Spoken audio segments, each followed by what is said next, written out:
अस्सलाम वालेकुम guys, welcome back to Yufa universe. और आज की कार्टून डेवलपमेंट की वीडियो में हम देखेंगे हमारे पास पॉलीमॉर्फिज्म क्या होता है और किस तरीके से पॉलीमॉर्फिज्म को हम इंप्लीमेंट कर सकते हैं कार्टून के अंदर। और फिर हम देखेंगे हमारे पास फंक्शन ओवरलोडिंग क्या होता है और उसको किस तरीके से यूज़ करते हैं। फंक्शन ओवरलोडिंग और polymorphism are the same things, लेकिन काफ़ी ज़्यादा बिगिनर्स को ये चीज़ पता नहीं होती, इसलिए मैंने इन दोनों को टाइटल के अंदर सेपरेट रखा है। तो मैं दोनों को एक्सप्लेन करूंगा। और बाकी जो ऑब्जेक्ट ओरिएंटेड प्रोग्रामिंग के अंदर जो हमारे चार मेन बेनिफिट्स हैं, इनहेरिटेंस होगी, इनकैप्सुलेशन होगी, डेटा ऑब्स्ट्रक्शन होगी और पॉलीमॉर्फिज्म होगी, तो ये हमारे पास फोर्थ नंबर पे आता है। और ये बहुत इंपॉर्टेंट कंसेप्ट है। डिफरेंट एप्लीकेशंस के अंदर डिफरेंट तरीके से हम इसको इंप्लीमेंट करते हैं। पहले नंबर पे तो ये कि जो हमारे पास इटसेल्फ वर्ड है पॉलीमॉर्फिज्म, इसके रूट्स हमारे पास ग्रीक लैंग्वेज के अंदर है और इसका ये बेसिकली तीन वर्ड्स के ऊपर डिपेंड करता है। तो इसमें पहले नंबर पे जो पॉली है उसका मतलब होता है मैनी, लाइक पॉलीगन, उसके अंदर मैनी साइड्स होती हैं। सेकंड नंबर पे मॉर्फ, इसको हम कहते हैं चेंज ऑफ फॉर्म या किसी चीज़ की एबिलिटी जो मल्टीपल फॉर्म्स ले सकती है। और थर्ड नंबर पे हमारे पास है इज़म, इसको हम सिस्टम कहते हैं। तो इसका जनरल जो हमारे पास कंसेप्ट है वो ये बनता है कि किसी भी ऑब्जेक्ट की एबिलिटी के जो हमारे पास मल्टीपल फॉर्म्स ले सकती है। और पॉलीमॉर्फिज्म को हम जनरली ऑब्जेक्ट ओरिएंटेड प्रोग्रामिंग के अंदर बहुत ज़्यादा यूज़ करते हैं। और ये हमें ये अलाउ करता है, नाम से थोड़ा सा कम्प्लेक्स है लेकिन है बहुत सिंपल। और ये कंप्यूटर प्रोग्राम जो कोड होता है उसको कंटेक्चुअल बना देता है। अब कॉन्टेक्सुअल से मुराद ये है कि जो कंप्यूटर इंस्ट्रक्शंस होती हैं वो डिफरेंट सिचुएशंस के ऊपर डिफरेंट तरीके से बिहेव करेंगी। तो आप सोच रहे होंगे कि ये कैसे पॉसिबल है, ये मैं आपको बताता हूँ। इट इज़ जस्ट लाइक कि हम जिस तरीके से बोलते हैं, लाइक हम तीन तरह के वर्ड्स हैं हमारे पास इंग्लिश में, there, they are and their. तो ये बोलने में तो सेम है लेकिन लिखने में और इनका जो कॉन्टेक्स्ट है वो डिफरेंट है, यानी कि ये इनका मीनिंग डिफरेंट है लेकिन बोलने में सेम है। सेम चीज़ हमारे पास है पॉलीमॉर्फिज्म के रिलेटेड। और इसको आप इस तरीके से समझ सकते हैं कि सपोज कर लें हमारे पास एक क्लास है व्हीकल टाइप की, और फिर उसके सब क्लासेस हैं, लाइक कार होगी, बस होगी, वैन होगी, बाइक हो गया। अब उन सारी क्लासेस के अंदर हमारे पास चूँकि ये व्हीकल टाइप की हैं तो हमारे पास यहाँ पे सब के अंदर ड्राइव का मेथड होगा, लेकिन सब क्लासेस के अंदर ड्राइव की जो इम्प्लीमेंटेशन होगी वो डिफरेंट होगी। लेकिन हम एक ऐसा फंक्शन क्रिएट करते हैं, एक ऐसी क्लास क्रिएट करते हैं जो किसी भी व्हीकल टाइप के साथ जो है वो ड्राइव को कॉल कर सकती है। हम एक ऑब्जेक्ट क्रिएट करेंगे व्हीकल टाइप का, तो व्हीकल के अंदर कार आए या बस आए या बाइक आए, कोई भी हो, हम उसके ऊपर ड्राइव का मेथड कॉल करेंगे। तो अगर व्हीकल के अंदर कार मिलेगी तो जो ड्राइव हमारे पास कॉल होगा वो कार का होगा। लेकिन अगर व्हीकल की जगह हमें बाइक मिलेगा तो जो ड्राइव मेथड कॉल होगा वो बाइक का होगा। तो आपने देखा हमारे पास एक ही ऑब्जेक्ट है वो मल्टीपल फॉर्म्स ले रहा है। हमारे पास जो कोड है वो कॉन्टेक्चुअल हो गया है, वो डिफरेंट फॉर्म्स के अंदर जो है वो डिपेंडिंग अपॉन द सिचुएशन, जिस सिचुएशन के अंदर उसके ऊपर मेथड कॉल किया जा रहा है वो अपने आप को चेंज कर रहा है। अगर हमें व्हीकल की जगह सपोज करें वैन मिल जाती है और वैन के अंदर ड्राइव का मेथड किसी और तरीके से इंप्लीमेंटेड है, तो वैन का जो इंप्लीमेंटेड ड्राइव का मेथड है वो हमारे पास यूज़ होगा। और इसको अभी इंप्लीमेंट करते हैं तो आपको मजीद समझ आ जाएगी। तो पॉलीमॉर्फिज्म की नॉर्मल हमारे पास दो टाइप्स होती हैं, स्टैटिक या इसको कंपाइल टाइम पॉलीमॉर्फिज्म भी कहते हैं, और दूसरी डायनामिक है जिसको हम रन टाइम पॉलीमॉर्फिज्म भी कहते हैं। और कार्टन भी हमारे पास just like any other object oriented language इन दोनों टाइप्स को सपोर्ट करती है, क्योंकि कार्टन हमारे पास एक स्ट्रांगली और स्टैटिकली टाइप लैंग्वेज है। तो जो पहले हमारे पास फॉर्म है जो स्टैटिक या कंपाइल टाइम पॉलीमॉर्फिज्म है, वो उस वक्त होती है जब हमारा कोड कंपाइल हो रहा होता है, यानी कि वो कंपाइल टाइम के ऊपर ही होती है, और दूसरी जो है वो रन टाइम के ऊपर होती है। तो दोनों को अंडरस्टैंड करना बहुत ज़रूरी है जब हम कार्टन के अंदर काम करते हैं। तो स्टार्ट करते हैं कि अगर हम बात करते हैं यहाँ पे स्टैटिक पॉलीमॉर्फिज्म की, तो स्टैटिक पॉलीमॉर्फिज्म को समझने से पहले ज़रूरी है कि हमें पता हो कि फंक्शन ओवरलोडिंग क्या होती है। अगेन मैं रिपीट कर रहा हूँ, फंक्शन ओवरलोडिंग। लास्ट वीडियोस के अंदर जो हमने देखा था वो फंक्शन ओवरराइडिंग था। It is completely different. Function overriding की भी हमें ज़रूरत पड़ेगी इस वीडियो में, लेकिन फंक्शन ओवरलोडिंग और फंक्शन ओवरराइडिंग दोनों डिफरेंट चीज़ें हैं। तो फंक्शन ओवरलोडिंग एक्सप्लेन करने के लिए मैं यहाँ पे नीचे एक फंक्शन क्रिएट कर लेता हूँ। इसको मैं कह दूंगा प्रिंट वैल्यू, और ये हमसे एक वैल्यू लेगा जिसकी टाइप होगी स्ट्रिंग, और ये सिंपली प्रिंट करवा देगा प्रिंट लाइन को यूज़ करते हुए, प्रिंट लाइन को यूज़ करते हुए वैल्यू प्रिंट करवा देगा। अब सपोज करें मैं इसी नाम का एक और फंक्शन क्रिएट कर लेता हूँ, प्रिंट वैल्यू, और ये भी हमसे एक वैल्यू लेगा जिसकी टाइप स्ट्रिंग होगी, और इम्प्लीमेंटेशन अब कुछ भी दें, प्रिंट लाइन, और इसको वैल्यू दे दें। तो अब आपको यहाँ पे एरर मिलेगा, कंपाइलर आपको बोलेगा कन्फ्लिक्टिंग ओवरलोड्स। क्यों? क्योंकि आप सपोज करें आपने यहाँ से एक मेथड कॉल करना है, ये वाला ही प्रिंट वैल्यू, और आप इसको टाइप कर देते हैं लाइक हेलो। तो अब कंपाइलर को ये नहीं पता कि मैंने इन दोनों मेथड्स में से कौन सा जो मेथड है वो कॉल करना है। यहाँ पे भी आपको नजर आ रहा है कि ओवरलोडेड रेजोल्यूशन एम्बिग्विटी, उसको एम्बिग्विटी है, यानी कि एम्बिग्विटी मतलब होता है कन्फ्यूजन। यानी कंपाइलर कंफ्यूज हो चुका हुआ है कि मैंने इन दोनों में से प्रिंट वैल्यू में से कौन सा मेथड कॉल करना है, क्योंकि दोनों मेथड का नाम भी सेम है और जो पैरामीटर ले रहे हैं वो भी सेम है। तो अब यहाँ पे हमारे पास कंसेप्ट आता है फंक्शन ओवरलोडिंग का। फंक्शन ओवरलोडिंग ये होती है कि हम सेम नाम के मल्टीपल फंक्शंस क्रिएट कर सकते हैं जब तक उनका जो सिग्नेचर होता है वो डिफरेंट होता है। सिग्नेचर से मुराद ये है कि फंक्शन के जो पैरामीटर्स हैं, number of parameter, order of parameter और टाइप ऑफ पैरामीटर, ये तीनों अगर डिफरेंट होंगी तो हमारे पास कंपाइलर है वो उसको ये आइडिया हो जाएगा, ये पता चल जाएगा कि मैंने कौन सा फंक्शन कॉल करना है। लाइक पहला नंबर जो फंक्शन है वो सिर्फ वैल्यू लेगा, सेकंड हमसे ले लेता है टाइम्स, और इसकी टाइप मेरे पास इंट होगी, तो अब एरर रिमूव हो जाएगा, क्योंकि अब कंपाइलर को पता है कि मैंने कॉल तो प्रिंट वैल्यू ही करना और दो प्रिंट वैल्यू हैं, लेकिन इनमें से सिर्फ एक ही प्रिंट वैल्यू ऐसा है जो स्ट्रिंग हमसे लेगा, तो कंपाइलर उसको कॉल कर देगा। अगर आप रन करेंगे तो अब देखेंगे आपको प्रिंट लाइन की जो आउटपुट है हेलो वो मिल जाएगी। अब सपोज करें मैंने यहाँ पे सेकंड जो मेथड है उसको कॉल करना है, तो उसके लिए मैं यहाँ पे एक फॉर लूप लगा लूँगा। आई इन 0 से लेके मैं जाऊँगा टाइम्स तक, और यहाँ पे ये वाली जो लाइन है इसको ऊपर ले जाता हूँ यहाँ पे इस तरीके से। अब अगर मैं इसी लाइन को डुप्लीकेट करता हूँ और यहाँ पे मैं जो टाइम्स पास करता हूँ लाइक 5, और इसको हेलो की बजाय मैं यहाँ पे टाइप कर दूंगा वर्ड। तो अब अगर मैं दोबारा रन करता हूँ तो आप देखेंगे कि पहला मेथड जो हमारे पास कॉल हुआ है, फंक्शन कॉल हुआ है हेलो, और उसके बाद वर्ड हमारे पास 6 दफ़ा है, क्योंकि बेसिकली मैंने 0 से स्टार्ट किया है, 0 से 5 तक 6 हमारे पास बनते हैं नंबर, तो 1 से करेंगे तो 5 बन जाएंगे, हमारे पास 5 टाइम्स वर्ड आएगा। तो ये बेसिकली हमारे पास है फंक्शन ओवरलोडिंग। और फंक्शन ओवरलोडिंग अगेन क्या होती है, जिस तरीके से मैंने फंक्शंस की वीडियो के अंदर बताया था कि ये वाला जो पार्ट होता है हमारे पास, इसको हम कहते हैं फंक्शन हेडर या फंक्शन सिग्नेचर। और फंक्शन सिग्नेचर मेनली हमारे पास ये चीज़ होती है, function name plus it's parameters. और जब तक हमारे पास फंक्शन नेम तो सेम ही रहेगा, लेकिन फंक्शन पैरामीटर्स के अंदर कोई एक डिफरेंस क्रिएट हो जाएगा जिसकी वजह से कंपाइलर को ये पता चल जाएगा कि मैंने कौन सा फंक्शन कॉल करना है, तो वो फंक्शन ओवरलोडिंग हमारे पास हो जाएगी। और अब सपोज करें कि यहाँ पे हमारे पास जो फंक्शन है इसको आप यहाँ पे पहले नंबर पे टाइम्स पास करते हैं और सेकंड नंबर पे जो स्ट्रिंग पास करते हैं, तो फिर भी आपको यहाँ पे कोई एरर नहीं मिलेगा लाइक 2, और फिर क्योंकि अब कंपाइलर को पता है जो ऑर्डर है यहाँ पे वो मैंने चेंज कर दिया है, तो स्टिल कंपाइलर फिगर आउट कर लेगा कि प्रिंट वैल्यू मैंने कौन सा कॉल करना है। यहाँ पे कंपाइलर को पता है वो वाला प्रिंट वैल्यू जो पहले इंटीजर लेगा फिर स्ट्रिंग। अब अगर रन करेंगे तो जो वैल्यू है आपको प्रिंट तो एक दफ़ा होकर मिलेगी, क्योंकि मैंने यहाँ पे फॉर लूप नहीं लगाया, लेकिन स्टिल हमारे पास कोई एरर नहीं आएगा। लेकिन यहाँ पे एक चीज़ है जिसका आई थिंक आपको आइडिया हो चुका होगा कि अगर आप यहाँ पे नेम्ड पैरामीटर यूज़ करेंगे तो स्टिल हमारे पास कंपाइलर को जो है प्रॉब्लम आएगी फिगर आउट करने में कि कौन सा मेथड कॉल करना है। सपोज करें आप यहाँ पे जो वैल्यू पास कर रहे हैं वो टाइम्स को पास कर देते हैं, और सेम जो सेकंड वैल्यू है हेलो की वो आप पास कर देते हैं वैल्यू को, तो अब आपको यहाँ पे एरर मिलेगा। आपने देखा ओवरलोड रेजोल्यूशन एम्बिग्यूटी, क्यों?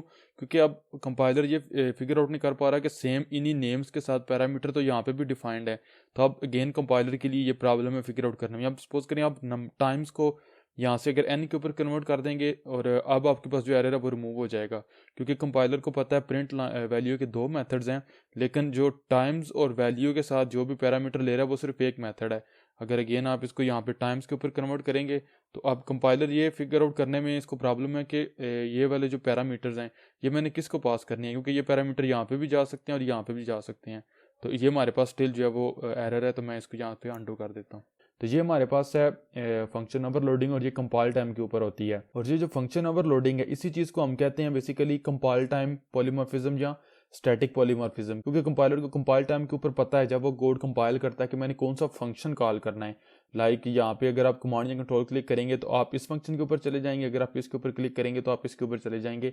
कंपाइलर को कंपाइल टाइम के ऊपर ही पता है कि मैंने कौन सा फंक्शन कॉल करना है। It is called compile time polymorphism और स्टैटिक पॉलीमॉर्फिज्म। और अगर आप यहाँ पे सपोज करें एक वेरिएबल क्रिएट करते हैं वार, इसकी टाइप इंट होती है, तो अगर आप कमांड या कंट्रोल क्लिक करेंगे तो हमने ऑलरेडी देखा हुआ ओवरलोडेड फंक्शंस को। अगर आप नीचे यहाँ पे जाते हैं तो आपने देखा हमारे पास, तो यहाँ पे हमारे पास काफ़ी डिफरेंट जो ओवरलोडेड फंक्शंस हैं। ऑपरेटर को अगर आप इग्नोर करें तो आपने देखा सेम प्लस के नेम के काफ़ी ज़्यादा हमारे पास जो है वो यहाँ पे फंक्शंस हैं, लेकिन हर एक फंक्शन की जो डेटा टाइप जो पैरामीटर टाइप है वो डिफरेंट है। बाइट है, शॉर्ट है, इंटीजर है, लॉन्ग है, और रिटर्न टाइप हमारे पास उसी के मुताबिक है। तो इसलिए हमारे पास जो है वो कंपाइलर इन डिफरेंट मेथड्स को जो है यूज़ करता है। तो ये हमारे पास फंक्शन ओवरलोडिंग है। लास्ट चीज़ है कि फंक्शन ओवरलोडिंग जो रिटर्न टाइप है उसकी बेस के ऊपर आप यूज़ नहीं कर सकते। अगर आप यहाँ से रिटर्न करते हैं बुलियन और आप यहाँ से रिटर्न करते हैं इंट, तो स्टिल आप यहाँ पे जो मेथड कॉल करेंगे और इनका पैरामीटर का जो नेम है इसको यहाँ से मैं रिमूव करता हूँ इस तरीके से, और मैं इसको यहाँ पे अगर ले जाता हूँ इस तरीके से, तो अब आपको यहाँ पे दोनों के ऊपर एरर मिलेगा, क्योंकि कंपाइलर को बेशक यहाँ पे आप ये बता रहे हैं कि रिटर्न वैल्यू क्या होगी, लेकिन वैल्यू रिटर्न करने के लिए ज़रूरी है कि कंपाइलर पहले उस फंक्शन को कॉल करे, और कंपाइलर इस चीज़ में कंफ्यूज हो जाएगा कि मैंने किस फंक्शन को कॉल करना है। यहाँ पे 2 भी जो है वो पहले यहाँ पे जाएगा इस तरीके से, 3 जाएगा सपोज करें, स्टिल कंपाइलर जो है वो कंफ्यूज है, उसको जो ओवरलोडेड रेजोल्यूशन एम्बिग्विटी है वो आ चुकी हुई है। Although the return types different हैं, लेकिन रिटर्न टाइप के लिए कंपाइलर को ये पता होना चाहिए कि कौन सा फंक्शन मैं कॉल करूँगा। तो वो जैसे दोनों के ऊपर आएगा, नेम भी दोनों का सेम है, पैरामीटर की ऑर्डर भी सेम है, नंबर ऑफ पैरामीटर भी सेम है और टाइप्स भी सेम है, तो कंपाइलर कंफ्यूज है। हाँ, अगर आप यहाँ पे कोई न्यू जो क्रिएट कर देते हैं कोई भी पैरामीटर लाइक डबल, फिर हमारे पास ये रिमूव हो जाएगा। यहाँ अगर आप इंट को यहाँ से डबल के ऊपर ले जाते हैं फिर आपके पास ये रिमूव हो जाएगा, या आप यहाँ पे इंट को रिमूव कर देते हैं फिर रिमूव हो जाएगा, या अगर आप ऑर्डर चेंज करते हैं तो फिर ये रिमूव हो जाएगा। तो ये जो चीज़ है इसको हम कहते हैं फंक्शन ओवरलोडिंग, और ये हमारे पास होती है स्टैटिक पॉलीमॉर्फिज्म। स्टैटिक या कंपाइल टाइम इसलिए है कि कंपाइल टाइम के ऊपर ही कंपाइलर को पता होता है या फिगर आउट कर लेता है कि मैंने कौन सा फंक्शन कॉल करना है। और अगर आपने एंड्रॉयड के ऊपर काम किया हो या किसी भी दूसरे प्लेटफॉर्म के ऊपर काम किया है तो आपने वहाँ पे नोट किया होगा कि काफ़ी दफ़ा हमारे पास कुछ ऐसी क्लासेस आती हैं जहाँ पे हम ओवरलोडेड मेथड्स को कॉल कर सकते हैं। लाइक एक मेथड है और उसको हम different number of parameters pass कर सकते हैं। इसको हम एक पैरामीटर अगर पास करना चाहें कर सकते हैं, अगर चाहें तो 2 पैरामीटर, अगर चाहें तो 3 पैरामीटर, अपनी मर्जी से कस्टमाइजेशन कर सकते हैं हम उस ऑब्जेक्ट की। तो वो हमारे पास मेथड ओवरलोडिंग हो रही होती है। तो नेक्स्ट हमारे पास सेकंड टाइप है कि रन टाइम पॉलीमॉर्फिज्म। तो इसको मैं यहाँ पे रिमूव करता हूँ। जब हम फंक्शन ओवरलोडिंग को यूज़ करते हैं उस वक्त स्टैटिक या कंपाइल टाइम पॉलीमॉर्फिज्म होती है, लेकिन जब हम फंक्शन ओवरराइडिंग को यूज़ करते हैं उस वक्त डायनामिक या रन टाइम पॉलीमॉर्फिज्म होती है। तो उसके लिए ज़रूरी है कि हमें कुछ क्लासेज इंप्लीमेंट करनी पड़ेंगी, तो वो मैं यहाँ पे इंप्लीमेंट कर लूँगा। यहाँ पे हमारे पास एक क्लास है एनिमल जिसको मैंने ओपन किया हुआ है, इसके अंदर एक ओपन फंक्शन है स्पीक और इसके अंदर मैंने सिंपल लिखा हुआ है स्पीकिंग। उसके बाद मेरे पास यहाँ पे एक क्लास है कैट जिसने इनहेरिट किया हुआ है एनिमल को और उसने ओवरराइड किया हुआ है स्पीक फंक्शन को। और कैट चूँकि हमारे पास जो बोलती है वो म्याऊ होता है, तो यहाँ पे वो चीज़ है। सेम चीज़ मेरे पास डॉग के लिए और वुफ मैंने यहाँ पे किया हुआ है, और सेम चीज़ यहाँ पे बियर के लिए ग्रोल मैंने किया हुआ है। तो ये हमारे पास डिफरेंट एनिमल्स के जो हैं वो स्पीक साउंड्स हैं। तो अब मैं क्या करूँगा कि यहाँ पे ऊपर आऊँगा और यहाँ पे मैं जो है वो ऑब्जेक्ट्स क्रिएट करूँगा इन तीनों के। पहले नंबर पे मेरे पास कैट होगी तो उसके लिए मैं यूज़ करूँगा कैट का जो कंस्ट्रक्टर है वो, और फिर मेरे पास यहाँ पे आएगा डॉग और उसके लिए मैं यूज़ कर लूँगा डॉग कंस्ट्रक्टर। फिर उसके लिए डॉग कंस्ट्रक्टर आएगा मेरे पास, और सेम चीज़ मेरे पास यहाँ पे होगी जो बियर है उसके लिए। तो अब इन तीनों के ऊपर अगर मैं कॉल करता हूँ स्पीक फंक्शन, कैट के ऊपर भी मैं कॉल करता हूँ, डुप्लीकेट करता हूँ, और फिर मैं यहाँ पे कॉल करता हूँ डॉग के ऊपर भी, और यहाँ पे मैं कॉल करता हूँ बियर के ऊपर भी। अगर मैं इन तीनों को रन करूँगा तो हमारे पास जो आउटपुट है वो मेरे कुछ इस तरीके से मिलेगी, जो तीनों की अपनी साउंड टाइप होगी, म्याऊ, वूफ और ग्राउल। लेकिन अब सपोज कर लेंगे अगर हम रियल वर्ल्ड एप्लीकेशन यूज़ कर रहे होंगे, कोई हमारी एप्लीकेशन है, तो उस वक्त हमें जो ऑब्जेक्ट की टाइप है वो नहीं पता, तो उस वक्त हम किस तरीके से फिगर आउट करेंगे कि हमने कौन सा मेथड किस ऑब्जेक्ट के ऊपर कॉल करना है। इसकी एग्जांपल कुछ इस तरीके से आपको समझ आ जाएगी उससे, कि अब सपोज कर ले मैं यहाँ पे एक ऑब्जेक्ट क्रिएट कर लेता हूँ और वो मेरे पास होगा एनिमल टाइप का। इसकी टाइप भी मेरे पास यहाँ पे एनिमल होगी, लेकिन इसको मैंने रेफरेंस जो है वो सपोज करें मैंने कैट का दे दिया है, क्योंकि कैट एक एनिमल है हमारे पास। इसी को मैं अगर डुप्लीकेट करता हूँ, ये मेरे पास एनिमल 1 हो जाएगा और ये एनिमल मेरे पास 2 हो जाएगा। इसको मैं कैट के बजाय डॉग का रेफरेंस दे दूंगा, और इसको मैं यहाँ पे जो है वो बियर का रेफरेंस दे दूंगा, और इसको अब मैं यहाँ से रिमूव कर दूंगा। पहले नंबर पे तो ये चीज़ है कि वैसे भी हमारे पास ऑब्जेक्ट ओरिएंटेड प्रोग्रामिंग के अंदर ये चीज़ होती है कि जो पेरेंट क्लास होती है वो अपनी चाइल्ड का रेफरेंस ले सकती है। क्यों? क्योंकि पेरेंट के अंदर सपोज करें 2 फंक्शन और 2 प्रॉपर्टीज़ हैं। अगर चाइल्ड के अंदर जाएंगे तो चाइल्ड के अंदर तो डेफिनेटली पेरेंट की तो सारी चीज़ें होंगी प्लस कुछ एक्स्ट्रा होंगी, तो इसका मतलब है कि पेरेंट क्लास की जितनी भी रिक्वायरमेंट्स थी वो सारी चाइल्ड के अंदर हमें मिल जाएंगी। तो इसलिए जो पेरेंट क्लास होती है वो चाइल्ड क्लास का रेफरेंस को टेन कर सकती है, वही चीज़ यहाँ पे हो रही है। अब अगर हम यहाँ पे करते हैं एनिमल डॉट स्पीक, तो अब कंपाइलर को नहीं पता कि मैंने कौन सा मेथड कॉल करना है। सेम में आप यहाँ पे अगर इसी को करते हैं एनिमल 1 डॉट स्पीक, इस वक्त भी कंपाइलर को नहीं पता, और एनिमल 2 डॉट स्पीक, तो अब कंपाइलर को किस वजह से नहीं पता? क्योंकि एनिमल के अंदर किसका रेफरेंस है? कैट का। एनिमल 1 के अंदर किसका रेफरेंस है? डॉग का, लेकिन इसकी टाइप एनिमल है। तो अब अगर इसके ऊपर आप क्लिक करेंगे तो आपने देखा आप इस स्पीक फंक्शन के ऊपर जा रहे हैं, लेकिन एक्चुअली ऐसा नहीं होगा। रन टाइम के ऊपर जो कैट वाला हमारे पास ये वाला स्पीक फंक्शन है ये एग्जीक्यूट होगा। अगर आप इसको रन करके देखेंगे तो यहाँ पे आपने देखा वुफ, म्याऊ, वुफ और ग्राउल मिल रहा है, लेकिन स्टिल अगर आप यहाँ पे किसी भी स्पीक के ऊपर क्लिक करेंगे, कमांड या कंट्रोल क्लिक, तो कंपाइलर को ये समझ आ रही है कि मैंने ये वाला फंक्शन कॉल करना है, लेकिन एक्चुअली ऐसा नहीं है। क्योंकि कंपाइलर तो देख रहा है कि मेरे पास एनिमल टाइप को मैंने फंक्शन कॉल करना है, लेकिन एक्चुअली उसके पास जो रेफरेंस है, जो एड्रेस है, वो कैट के ऑब्जेक्ट का है, तो वो कैट का जो हमारे पास ओवरराइडेड फंक्शन है उसको कॉल करेगा। तो ये हमारे पास डायनामिक या रन टाइम पॉलीमॉर्फिज्म है। तो अब इसकी एक रियल वर्ल्ड एग्जांपल मैं आपको दे देता हूँ, इसको मैं यहाँ से रिमूव करता हूँ। तो मेरे पास यहाँ पे 2 क्लासेस हैं। पहले नंबर पे मेरे पास क्लास है वो यूज़र की है, सेकंड नंबर पे मेरे पास जो क्लास है वो एडमिनिस्ट्रेटर की है। अब चूंकि जो एडमिनिस्ट्रेटर होता है वो इटसेल्फ भी तो एक यूज़र ही होता है, तो इसको मैंने इनहेरिट किया हुआ यूज़र से। यूज़र के अंदर सिंपल एक प्रॉपर्टी है नेम की, और यहाँ पे एक मेथड है इन्फो का जो हमें प्रिंट करवाएगा नेम इज़ अ यूज़र। और सेम चीज़ मेरे पास यहाँ पे एडमिनिस्ट्रेटर के लिए उसने इस फंक्शन को ओवरराइड किया हुआ है। नोट कर लें कि क्लास और फंक्शन दोनों ओपन है और यहाँ पे उस फंक्शन को हमने ओवरराइड किया अगर मैंने प्रिंट करवाया हुआ है नेम इज़ एडमिनिस्ट्रेटर। अब सपोज कर लें यहाँ पे हमारे पास जो एक लिस्ट ऑफ जो है वो यूज़र्स अगर होती है, तो यहाँ पे मेरे पास एक लिस्ट ऑफ यूज़र्स है। ऑल्दो हमने लिस्ट को भी देखा नहीं है, सिंपल ये है कि कलेक्शन ऑफ जो ऑब्जेक्ट्स है वो है हमारे पास। और मैंने इसके अंदर 5 जो ऑब्जेक्ट्स हैं वो क्रिएट किए हुए हैं। पहले नंबर पे वाला जो ऑब्जेक्ट है वो यूज़र है, उसका नाम अली है। सेकंड भी यूज़र है, उसका नेम उस्मान है। थर्ड एडमिनिस्ट्रेटर है कामरान। फोर्थ हमारे पास यूज़र है अगेन उमैर। और फिफ्थ हमारे पास एडमिनिस्ट्रेटर है वो अगेन हमजा है। तो आप सपोज करें रियल वर्ल्ड एप्लीकेशन में जितने भी यूज़र्स हैं हमने ये चेक करना है कि क्या वो एडमिनिस्ट्रेटर हैं या क्या वो हमारे पास यूज़र हैं। तो वो हम किस तरीके से करेंगे, सिंपल हम यहाँ पे फॉर लूप लगाएंगे और यहाँ पे हम करेंगे आई इन यूज़र्स और सिंपल आप यहाँ पे कॉल करेंगे आई डॉट, चूँकि आई जो हमारे पास यूज़र टाइप का हो जाएगा तो इन्फो। अब अगर यहाँ पे आप रन करेंगे एप्लीकेशन तो रन टाइम के ऊपर डिसाइड होगा कि कौन सा मेथड कॉल किया जाएगा। तो आपने देखा Ali is user, Usman is user, Kamran is administrator, again Umair is user, Hamza is administrator.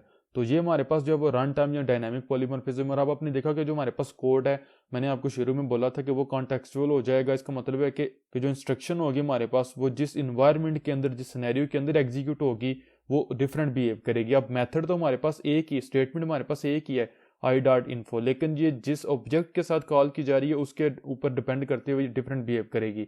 और टाइप भी हमारे पास एक ही है यूज़र की जो कंपाइलर को पता है, लेकिन रन टाइम के ऊपर पहले नंबर पे यूज़र आएगा तो हमारे पास ये प्रिंट हुआ name is a user. Second number पे भी यूज़र था तो Usman is a user. Third number पे क्या हुआ कि जो जिस कॉन्टेक्स्ट या जिस एनवायरनमेंट के अंदर कॉल होना था मेथड ने वो चेंज हो गया। State administrator is a user, लेकिन एडमिनिस्ट्रेटर की इंप्लीमेंटेशन हो रहा है तो हमारे पास एक और मेथड कॉल किया गया है। लेकिन इंपॉर्टेंट चीज़ है कि मेथड ओवरराइडेड मेथड होना चाहिए, आप कोई और मेथड कॉल नहीं कर सकते। ये तो आपको अंडरस्टूड होगा, आपको यहाँ पे फिर और नेम यूज़ करना पड़ेगा। तो ये हमारे पास डायनामिक पॉलीमॉर्फिज्म है और इसको हम बहुत ज़्यादा कॉमनली यूज़ करते हैं एंड्रॉयड डेवलपमेंट होगी या बाकी एप्लीकेशंस के अंदर, जावा डेवलपमेंट के अंदर। और आपको अपने नोट किए नहीं किया, लेकिन इसको बहुत ज़्यादा यूज़ किया जाता है। सपोज कर लें हमारे पास एक्टिविटी और फ्रैगमेंट की कम्युनिकेशन होती है, तो हम अपने फ्रैगमेंट को किसके साथ कम्युनिकेट करवाना चाह रहे होते हैं, एक्टिविटी के साथ। हम किसी एक स्पेसिफिक एक्टिविटी के साथ कम्युनिकेशन नहीं करवाना चाह रहे होते, बल्कि हम फ्रैगमेंट को इस तरीके से डिज़ाइन करते हैं कि वो किसी भी एक्टिविटी के ऊपर वो होस्ट हो, कोई भी एक्टिविटी उसको कंटेन करे, फ्रैगमेंट उसके साथ कम्युनिकेशन कर पाए। लेकिन जितनी भी हमारी एक्टिविटीज़ होंगी, वो मेन एक्टिविटी होगी, डिटेल एक्टिविटी होगी या कोई भी नेम हो, सारी के सारी एक्टिविटीज़ हमारे पास एक्टिविटी होंगी, उनकी पेरेंट टाइप एक्टिविटी होती है। आपकी मेन एक्टिविटी है वो is a activity, main activity is a activity, वो सारी की सारी एक्टिविटीज़ होंगी। तो हम अपने फ्रैगमेंट को इस तरीके से डिज़ाइन करते हैं कि वो एक्टिविटी के साथ कम्युनिकेशन करे। तो जब हम फ्रैगमेंट के साथ कम्युनिकेशन करते हैं तो जो फ्रैगमेंट का कम्युनिकेशन का मेथड होता है उसको जब हम एक्टिविटी का देते हैं रेफरेंस, तो वो एक्टिविटी के साथ कम्युनिकेशन करना शुरू कर देता है। वही ऑब्जेक्ट जब एक्टिविटी चेंज होती है तो डिफरेंट तरीके से किसी और एक्टिविटी के साथ कम्युनिकेशन शुरू कर देता है। तो ये हमारे पास पॉलीमॉर्फिज्म का मेन कंसेप्ट है। यहाँ अगर आप रिसाइकलर भी से डेटा सेंड करेंगे एक्टिविटी के ऊपर, मेन एक्टिविटी के ऊपर, तो इस वक्त भी आप इसी टेक्निक को फॉलो करते हैं, जो प्रोफेशनल अप्रोच जो आपको फॉलो करनी चाहिए। तो अब लास्ट चीज़ मैं आपको बताता हूँ कि रन टाइम के ऊपर अगर आप ये देखना चाहें कि ऑब्जेक्ट जो है उसकी टाइप क्या है, तो वो भी आप यहाँ पे कर सकते हैं। या अगर आप चाहें कि आप ये कहते हैं कि नहीं, मैंने जितने भी ऑब्जेक्ट्स हैं इनके लिए डिफरेंट मेथड्स कॉल करने हैं, लाइक अगर मेरे पास यूज़र होगा तो उसके लिए मैं यहाँ पे जो है वो मेथड कॉल क्रिएट कर लेते हैं हम लॉग्ड इन। तो अब सपोज करें हमने रन टाइम के ऊपर जो डिफरेंट मेथड्स कॉल करने हैं, यूज़र के ऊपर लॉग आउट कॉल करना है, एडमिनिस्ट्रेटर के ऊपर लॉग इन कॉल करना है, तो वो हम किस तरीके से कर सकते हैं। तो यहाँ पे हम जो है वो सपोज करें यहाँ पे जो फॉर लूप है इसके अंदर हम चेक कर सकते हैं। तो अब यहाँ पे हम जो है वो चेक कर सकते हैं, लाइक मैं व्हेन कंडीशन को यूज़ कर लेता हूँ और आई को पास कर देता हूँ और यहाँ पे मैं चेक करता हूँ इफ़ आई इज़ एडमिनिस्ट्रेटर। अगर आई जो है हमारे पास वो एडमिनिस्ट्रेटर हुआ तो फिर मैं यहाँ पे कॉल करूँगा आई डॉट लॉग इन को, और अगर वो हमारे पास यूज़र हुआ तो फिर मैं यहाँ पे कॉल कर लूँगा आई डॉट लॉग आउट को, और एल्स के अंदर हम सिंपली जो है वो प्रिंट कर देंगे एरर। और अब सपोज करें मैं दोबारा एप्लीकेशन को अगर रन करता हूँ तो अब देखेंगे कि हमारे पास जो अगेन मेथड है वो हमारे पास डेटा टाइप्स के ऊपर डिपेंड करते हुए कॉल होंगे। अली जो हमारे पास है वो जो कि यूज़र था तो हमारे पास वो लॉग आउट हो गया, उस्मान भी यूज़र था लॉग आउट हो गया, कामरान हमारे पास यहाँ पे आप देख सकते हैं वो एडमिनिस्ट्रेटर है तो वो हमारे पास लॉग इन हो गया, उमैर अगेन हमारे पास यूज़र है तो वो लॉग आउट हो गया, और हमजा एडमिनिस्ट्रेटर था तो वो लॉग इन हो गया। तो ये है कि हम किस तरीके से रन टाइम के ऊपर फिगर आउट कर सकते हैं कि हमारे पास जो ऑब्जेक्ट है उसकी टाइप क्या है। लेकिन अब एक इंटरेस्टिंग चीज़ है, अगर आप इस स्टेटमेंट को ऊपर करते हैं, इस यूज़र वाली स्टेटमेंट को ऊपर करते हैं, तो आप दोबारा रन करेंगे तो सारे के सारे यूज़र लॉग आउट हो जाएंगे, इवन दो वो एडमिनिस्ट्रेटर होंगे तो फिर भी। लेकिन इंटरेस्टिंग चीज़ है कि ये क्यों हुआ है। अगर तो आपने फिगर आउट कर लिया it is very good, otherwise मैं आपको एक्सप्लेन करता हूँ कि जो हमारे पास एडमिनिस्ट्रेटर है वो भी तो एक यूज़र है, लेकिन अगर ये जो चीज़ है यहाँ पे अब पहले नंबर पे एडमिनिस्ट्रेटर चेक किया जाएगा। जो मेरे पास पहला ऑब्जेक्ट है यूज़र एडमिनिस्ट्रेटर नहीं है, वो यूज़र है, तो वो यहाँ पे ये वाली लाइन एग्जीक्यूट करेगा। और सेकंड जो थर्ड जो हमारे पास एडमिनिस्ट्रेटर है वो यहाँ पे इस लाइन को एग्जीक्यूट करेगा। लेकिन अगर हम कुछ इस तरीके से करते हैं तो यूज़र हो जाएगा, user again Usman again user है, वो भी ये लाइन एग्जीक्यूट करेगा। लेकिन जब हम आएंगे एडमिनिस्ट्रेटर के ऊपर, तो चूंकि एडमिनिस्ट्रेटर की पेरेंट क्लास यूज़र है और पेरेंट क्लास चाइल्ड का रेफरेंस ले सकती है, तो कंपाइलर आपको बताएगा कि एडमिनिस्ट्रेटर इज़ अ यूज़र, तो वो इस लाइन को एग्जीक्यूट करेगा, वो इस लाइन के ऊपर आके चेक नहीं करेगा।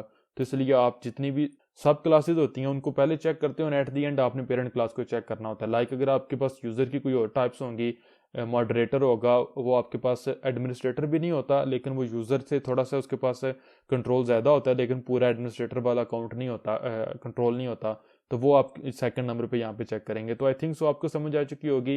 वीडियो हेल्पफुल लगी हो, अच्छी लगी हो तो लाइक करना मत भूलिएगा। अगर आपको किसी भी चीज़ में कन्फ्यूजन हो, you can ask me in the comments. और मैं मिलूंगा आप लोगों से नेक्स्ट वीडियो में, जिसमें हम देखेंगे कि किस तरीके से अपनी कार्टून क्लासेज को डिफरेंट पैकेजेस के अंदर हम जो मैनेज करते हैं, और विजिबिलिटी मॉडिफायर्स हमारे पास कार्टून के अंदर क्या है। तो make sure to subscribe the channel and click on the bell icon, ताकि आप लेटेस्ट पार्ट्स को मिस ना कर सकें।